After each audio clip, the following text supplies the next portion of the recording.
조선 숙종 말년 어머니가 두 아들을 불러 모았습니다. 첫째 만수는 전답 5마지기와 은자 50냥을 가져라. 그리고 둘째 덕수 너는 나를 모셔라. 겉으로는 공평해 보이지 않는 선택. 하지만 진짜 시험은 지금부터였습니다. 2년 뒤 우리가 다 속았어요. 땅도 돈도 다 날렸어요. 덕순애는 벌써 전포를 5이나 냈대.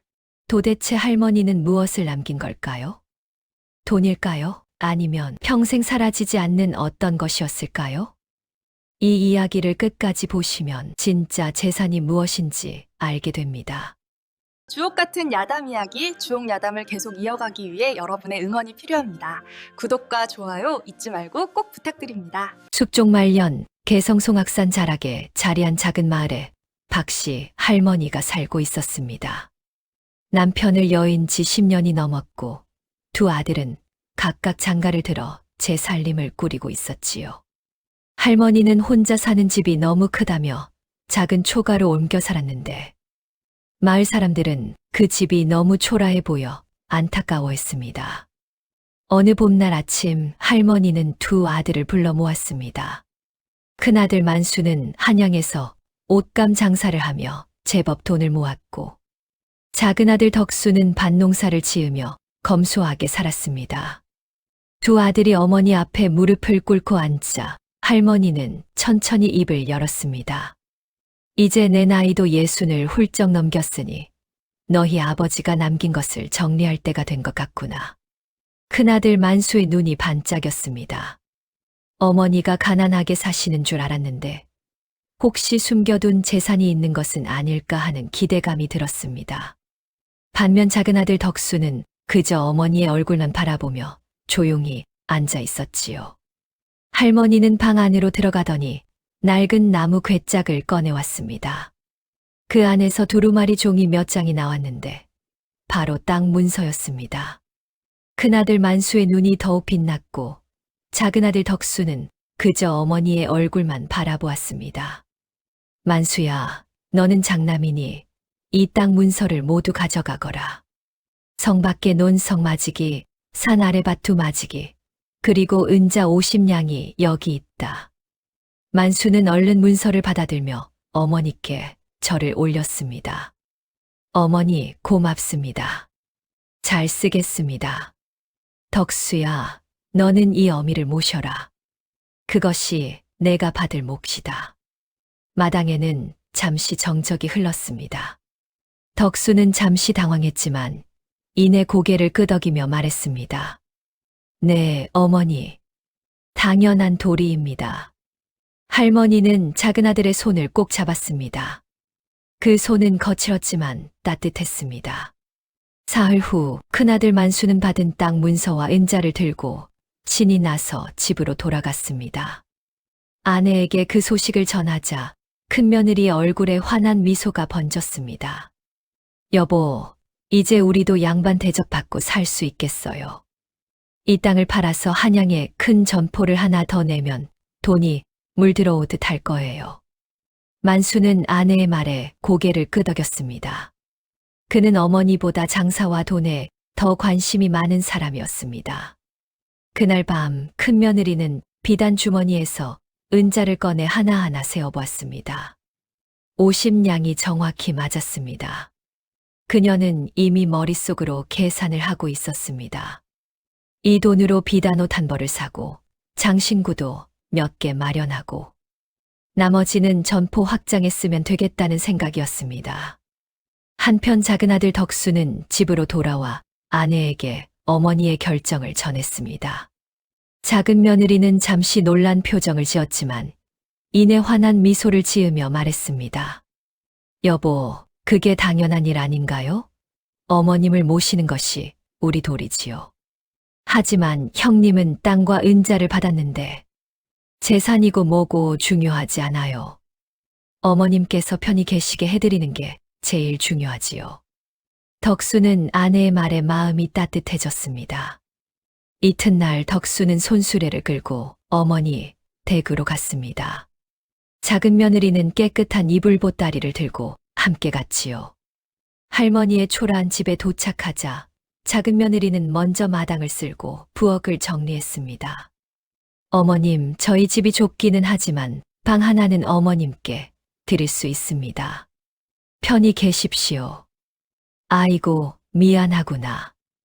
너희 살림의 짐이 되는 것은 아닌지 모르겠다. 무슨 말씀을 그렇게 하세요?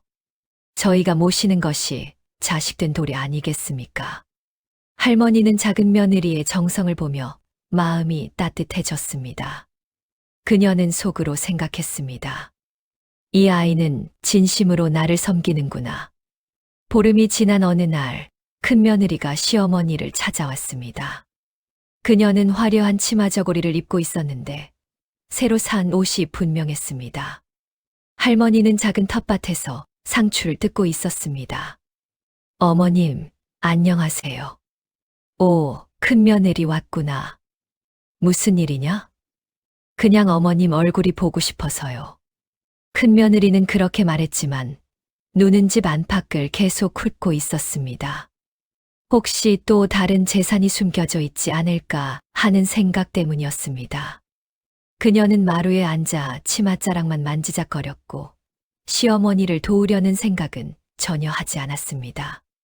어머님, 혹시 저희 아버님께서 다른 것은 안 남기셨나요? 문서라든가 장부 같은 것 말입니다. 할머니는 상추 뜯던 손을 멈추고 큰 며느리를 바라보았습니다. 다 줬다. 너희가 받을 것은 다 받았느니라. 아, 네. 그럼 그렇죠. 제가 괜한 말씀 드렸네요. 큰 며느리는 얼마 있지 않아 집안일이 바쁘다며 돌아갔습니다.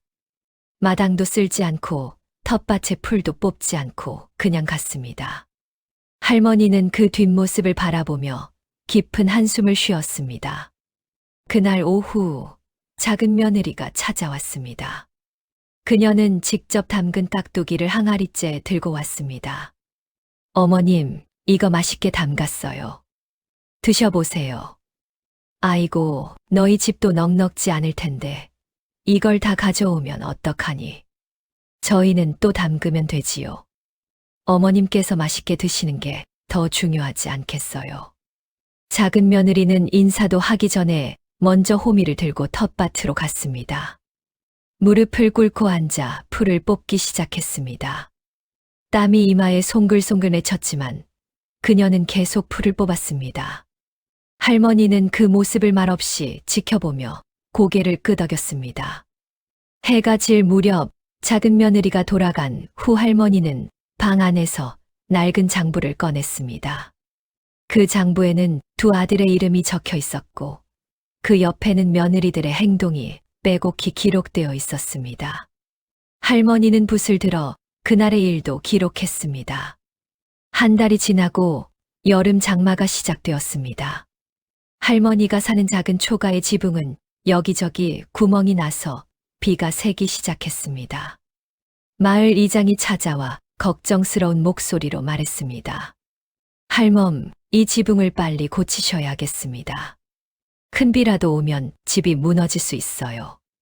그래야 하는데 돈이 없어서 그러지를 못하고 있네. 이장은 안타까운 표정으로 돌아갔습니다. 그 소식을 들은 작은 며느리는 남편에게 말했습니다. 여보, 어머님 댁 지붕을 우리가 고쳐드려야겠어요. 하지만 우리도 형편이 넉넉지 않은데 말이오. 제가 품을 팔아서라도 돈을 마련하겠어요.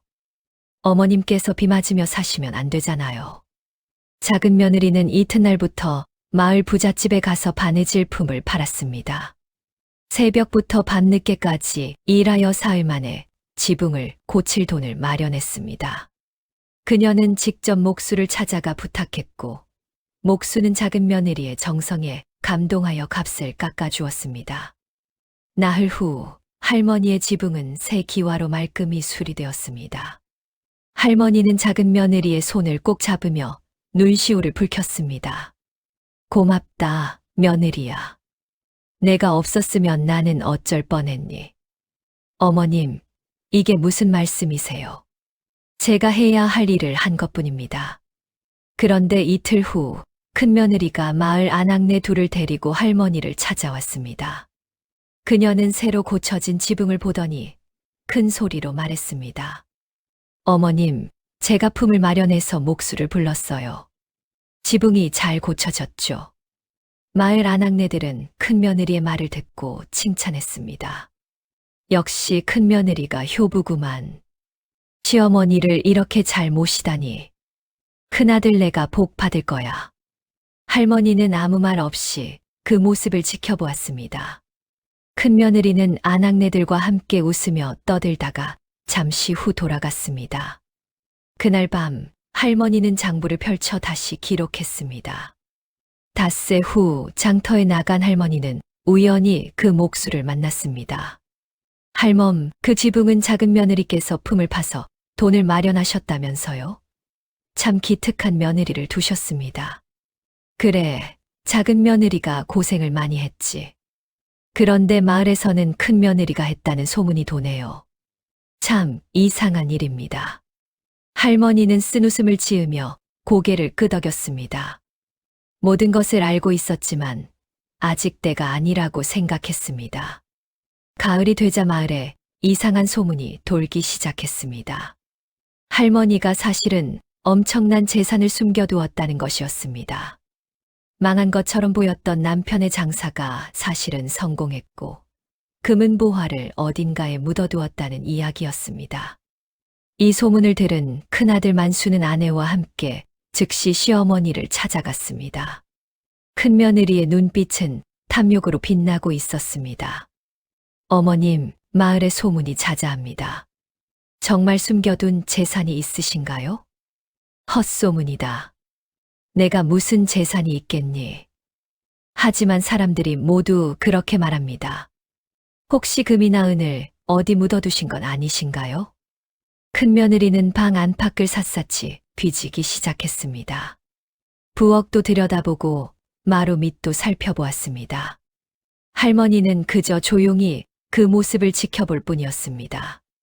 며칠 후 작은 아들 덕수도 그 소문을 들었습니다. 아내에게 물었습니다. 여보, 어머님께 혹시 물어볼까요? 정말 재산이 있으신지 말입니다. 그게 무슨 말이에요? 소문은 소문일 뿐이에요. 설령 어머님께 재산이 있으시다 해도 그건 어머님 것이고 우리가 탐낼 것이 아니에요. 우리가 할 일은 어머님께서 편히 계시게 하는 것뿐입니다. 덕수는 아내의 말에 고개를 끄덕였습니다. 당신 말이 맞소. 나도 욕심이 생긴 것 같아 부끄럽구려. 그날 밤 할머니는 장부에 또 다시 기록했습니다. 작은 아들 댁으로 거처를 옮긴 할머니는 며느리의 정성을 날마다 목격했습니다.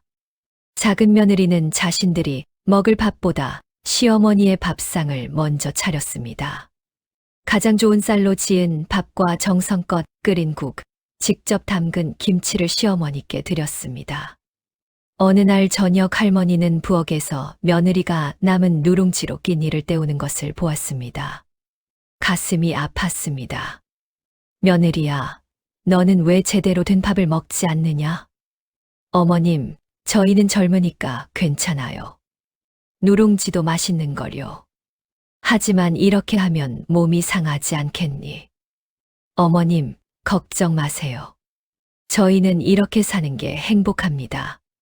작은 며느리는 밤이면 시어머니의 방을 여러 번 드나들며 이불을 덮어드리고 물을 데워 놓았습니다. 자신들은 얇은 이불 한 채로 추운 밤을 지새우면서도 시어머니만큼은 따뜻하게 해드리려 애썼습니다.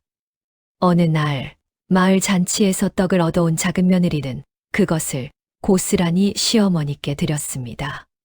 자신은 한 입도 먹지 않고 말입니다. 할머니는 그 모습을 보며 눈시울이 뜨거워졌습니다. 며느리야, 나는 이미 많이 먹었으니 너도 좀 먹어라. 어머님, 저는 배불러요. 어머님께서 드시는 모습을 보는 것만으로도 행복합니다. 그날 밤 할머니는 장부에 다시 한번 기록을 남겼습니다. 어느 날 할머니는 작은 며느리에게 말했습니다. 며느리야, 시장에 나가서 배추를 10포기만 사오너라. 네, 어머님. 작은 며느리는 시장에 가서 배추를 샀습니다. 할머니는 그 배추를 깨끗이 다듬어 말리기 시작했습니다. 작은 며느리는 이상하다고 생각했지만 묻지 않았습니다. 한 달이 지나 겨울이 되자 배추 값이 2배로 뛰었습니다. 할머니는 작은 며느리에게 말했습니다. 이제 저 말린 배추를 시장에 내다 팔아라. 작은 며느리는 시어머니의 말씀대로 했습니다. 말린 배추는 날개 돋친 듯 팔렸고 산 값의 3배를 받을 수 있었습니다. 작은 며느리는 놀라워하며 돌아왔습니다. 어머님, 어떻게 이런 일이 가능한가요? 며느리야, 물건은 흔할 때 사서 귀할 때 파는 게다. 배추가 한창일 때는 값이 싸지만 겨울에는 귀하니 값이 오르는 법이지. 이것이 장사의 기본이란다. 아, 그렇군요. 계절의 이치를 알고 사람들이 무엇을 필요로 하는지 아는 것, 그것이 진짜 재산이다. 할머니는 이후에도 작은 며느리에게 여러 가지를 가르쳤습니다. 여름에 배틀씨를 사두었다가 겨울에 팔게 하고 봄에 씨앗을 미리 준비해 두었다가 농사철에 팔게 했습니다. 작은 며느리는 시어머니의 가르침을 마음에 새기며 부지런히 배웠습니다. 3달 후 작은 며느리는 작은 손수레를 장만했고 6달 후에는 일손을 하나 얻었습니다. 1년이 지나자 작은 점포를 하나 얻어 상단의 주인이 되었습니다. 마을 사람들은 놀라워했습니다. 저 작은 며느리가 어떻게 저렇게 장사를 잘하지? 아무래도 시어머니가 뭔가 가르쳐 주신 것 같아. 할머니는 흐뭇한 미소를 지으며 장부에 적었습니다. 한편 큰 며느리는 남편이 받아온 땅 문서를 펼쳐놓고 계산을 하고 있었습니다. 땅을 팔아서 더 큰 장사를 하면 떼돈을 벌 수 있을 것 같았습니다. 여보, 이 땅 하나를 팔아서 비단옷도 사고 점포도 하나 더 내면 어떨까요? 하지만 어머니께서 물려주신 땅인데 말이오. 땅을 묵혀두면 뭐해요? 돈을 굴려야 돈이 되는 법이에요. 결국 큰아들 내외는 작은 땅 하나를 팔았습니다. 큰 며느리는 그 돈으로 화려한 비단옷을 사고 금비녀를 샀습니다. 하지만 그 기쁨도 잠시 몇 달 지나지 않아 돈이 다시 궁해졌습니다. 어느 날 중개인 하나가 찾아와 귀띔했습니다. 마님, 제가 좋은 정보를 하나 드리겠습니다. 성 밖에 있는 황무지인데요. 곧 그곳에 큰 다리를 놓을 예정입니다. 지금 사두면 땅값이 10배는 뛸 겁니다. 큰 며느리의 눈이 반짝였습니다. 정말입니까? 제가 관하에 아는 사람이 있어서 미리 들었습니다. 하지만 이 정보를 아는 사람이 많지 않으니 서두르셔야 합니다. 큰 며느리는 남편을 설득했고 결국 남은 땅 중 가장 좋은 논을 팔아 그 황무지를 샀습니다. 하지만 3달이 지나도 다리 공사는 시작되지 않았습니다. 알고 보니 다리 건설 계획은 취소되었고 중개인은 거짓 정보로 수수료를 챙긴 것이었습니다. 큰 며느리는 통곡했습니다. 우리가 속았어요. 이제 어떡해요? 땅 투기에 실패한 큰아들 내외의 살림은 급격히 어려워졌습니다. 마을 사람들은 수군거렸습니다. 욕심이 과하면 저렇게 되는 법이야. 재물을 함부로 쓰면 안 되는 거지. 할머니는 그 소식을 듣고 장부에 적었습니다. 큰 집의 살림은 점점 더 어려워졌습니다. 반면 작은 며느리의 상단은 날로 번성했습니다. 전포가 2개, 3개로 늘어났고 거래처도 많아졌습니다. 마을 사람들은 작은 며느리를 칭찬했습니다. 할멈이 장사 비법을 다 작은 며느리한테 가르쳐 주셨대. 그러게 말이야. 시어머니를 잘 모시더니 복을 받는구만. 이 소문을 들은 큰 며느리는 분노에 떨었습니다. 이게 말이 돼요? 우리는 땅을 받았는데 다 잃고 저 애는 아무것도 안 받았는데 저렇게 잘 살아요? 그러게 말이요. 어머니가 불공평하게 하신 거요. 시어머니가 우리한테는 땅만 주고 저 애한테는 돈 버는 법을 가르쳐 주셨어요.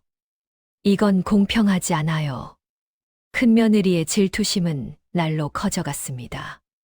그녀는 밤낮으로 작은 며느리의 점포를 지켜보며 약점을 찾으려 했습니다. 마침내 그녀는 사악한 계획을 세웠습니다. 여보, 저 점포를 망가뜨려야 해요. 그래야 우리가 살 수 있어요. 하지만 그건 옳지 못한 일이요. 우리가 이대로 있으면 정말 거지가 될 거예요. 원래 저 상단도 우리 것이었어야 했어요. 시어머니가 불공평하게 나눈 거라고요. 큰 며느리는 몰래 헌무명 몇 피를 샀습니다. 그리고 한밤중에 작은 며느리의 점포에 몰래 들어가 좋은 무명과 헌무명을 바꿔치기 했습니다. 이튿날 손님이 구멍난 무명을 들고 와서 항의했습니다. 이게 뭡니까? 불량품을 파는 게요. 작은 며느리는 깜짝 놀라 사과했지만 소문은 이미 퍼지기 시작했습니다. 그 집 점포에서 불량품을 판대. 아무리 장사가 잘 되어도 양심은 있어야지. 며칠 후 큰 며느리는 더 악독한 짓을 했습니다. 밤중에 점포에 몰래 들어가 거래 장부의 몇 장을 찢어냈습니다. 그리고 관아에 가서 아전에게 고발했습니다. 저 점포에서 불량품을 팔고 장세도 제대로 안 내고 있습니다. 아전이 조사를 나왔고 실제로 장부가 훼손되어 있었습니다. 작은 며느리는 억울했지만 증거가 없었습니다. 저는 그런 적이 없습니다. 하지만 장부가 이렇게 찢어져 있지 않소. 그리고 장세 기록도 제대로 없소. 결국 작은 며느리는 관아에 출두하라는 명령을 받았습니다.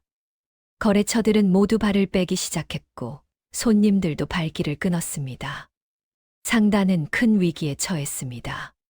작은 아들 덕수는 아내가 우는 모습을 보며 주먹을 불끈 쥐었습니다. 누가 이런 짓을 한 거요? 모르겠어요. 하지만 누군가 우리를 해치려는 것 같아요. 할머니는 모든 상황을 짐작하고 있었습니다.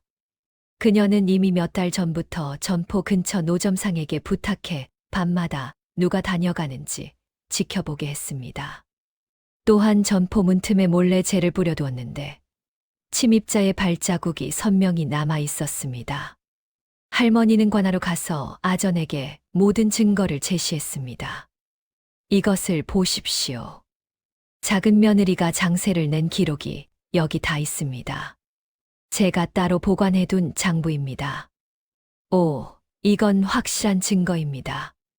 그리고 이것은 점포 근처 노점상의 증언입니다. 밤마다 수상한 사람이 다녀갔다고 합니다.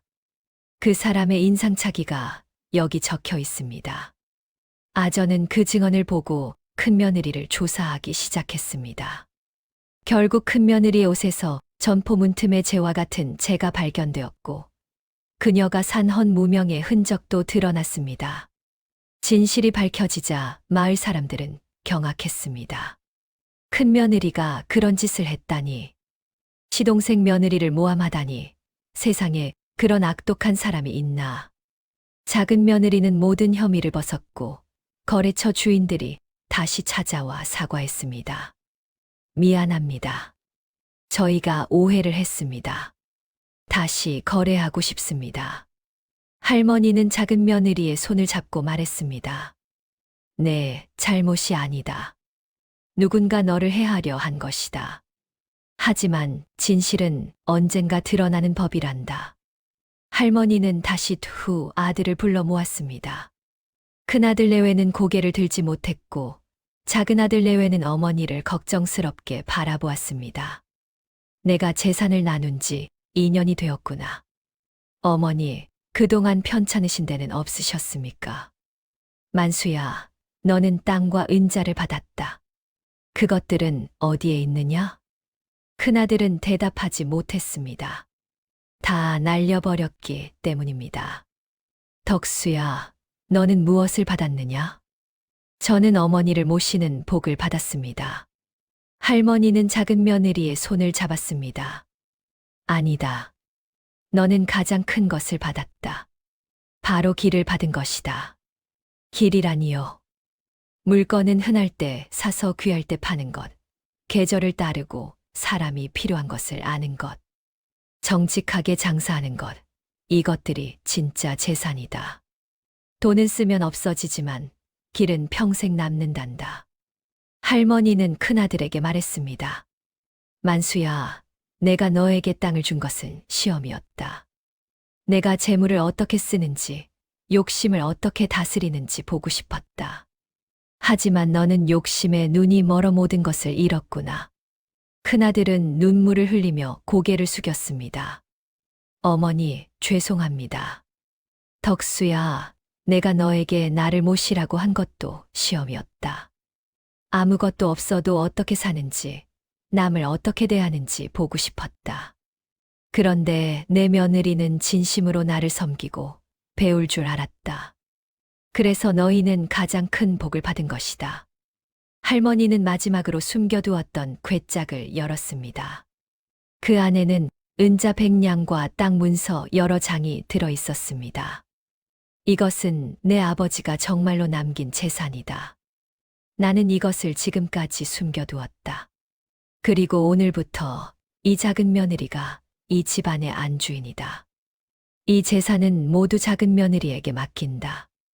마을 사람들은 이 소식을 듣고 할머니의 지혜에 감탄했습니다. 봄이 왔습니다. 작은 며느리의 상단은 더욱 번성하여 점포가 5개로 늘었습니다. 그녀는 할머니의 가르침대로 정직하게 장사했고 사람들의 신뢰를 얻었습니다. 어느 날 할머니가 작은 며느리에게 말했습니다. 며느리야, 큰 집을 좀 도와주렴. 하지만 어머님, 형님께서 저한테 그런 짓을 했는데 말입니다. 그래도 가족이다. 가족은 버리지 말아라. 미워하는 마음을 품으면 내 마음만 아프단다. 작은 며느리는 쌀과 반찬이 담긴 보자리를 들고 큰 집을 찾아갔습니다. 큰 며느리는 문을 열자마자 눈물을 흘리며 무릎을 꿇었습니다. 미안해요. 정말 미안해요. 내가 너무 욕심이 많았어요. 형님, 다 지난 일이에요. 이제 다시 시작하면 돼요. 하지만 나는 너한테 그렇게 나쁜 짓을 했는데 말이에요. 형님, 장사 배우고 싶으시면 언제든 저희 점포로 오세요. 제가 가르쳐 드릴게요. 작은 며느리는 손을 내밀었고 큰 며느리는 그 손을 잡으며 한참을 울었습니다. 큰 며느리는 작은 며느리의 점포에서 일을 배우기 시작했습니다. 처음에는 서툴렀지만 점차 익숙해졌습니다. 그녀는 이제 재물이 아니라 일하는 기쁨을 알게 되었습니다. 그해 가을, 작은 며느리의 상단은 성 밖까지 뻗어나가 10곳이 넘는 거래처를 가지게 되었습니다. 돈도 많이 벌었습니다. 작은 아들 덕수가 기뻐하며 말했습니다. 여보, 우리가 이렇게 부자가 되다니. 이제 한양에 큰 집도 사고 좋은 옷도 입을 수 있겠소. 하지만 할머니는 고개를 저었습니다. 며느리야, 돈을 많이 벌었으면 나눌 줄도 알아야 한다. 나누라는 말씀이신가요? 그렇다. 열심히만 하지 말고 바르게 해라. 가난한 사람들을 도우면 그 복이 내게 돌아온다. 작은 며느리는 마을 잔치를 열고 쌀 100석을 가난한 사람들에게 나눠주었습니다. 작은 아들이 걱정스럽게 말했습니다. 어머니, 이렇게 많이 나눠주면 우리가 손해 아닙니까? 아니다. 나누는 만큼 돌아온다.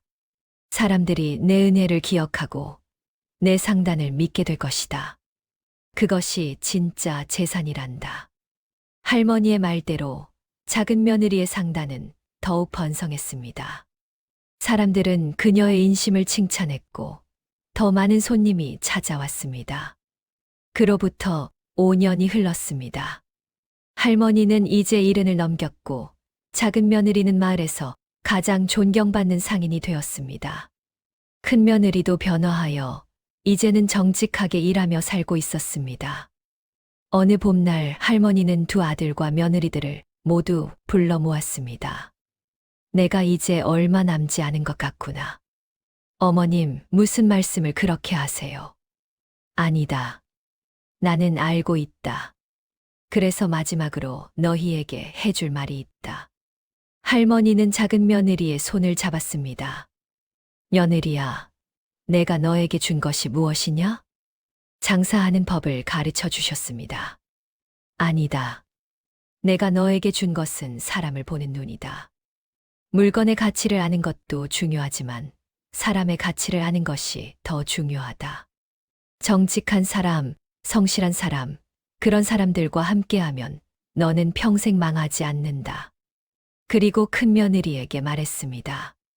큰며느리야, 너는 실패를 통해 배웠다. 욕심이 무엇을 가져오는지, 거짓이 무엇을 남기는지 알게 되었지. 이제 내가 배운 것을 잊지 말고 바르게 살아라. 네, 어머님. 명심하겠습니다.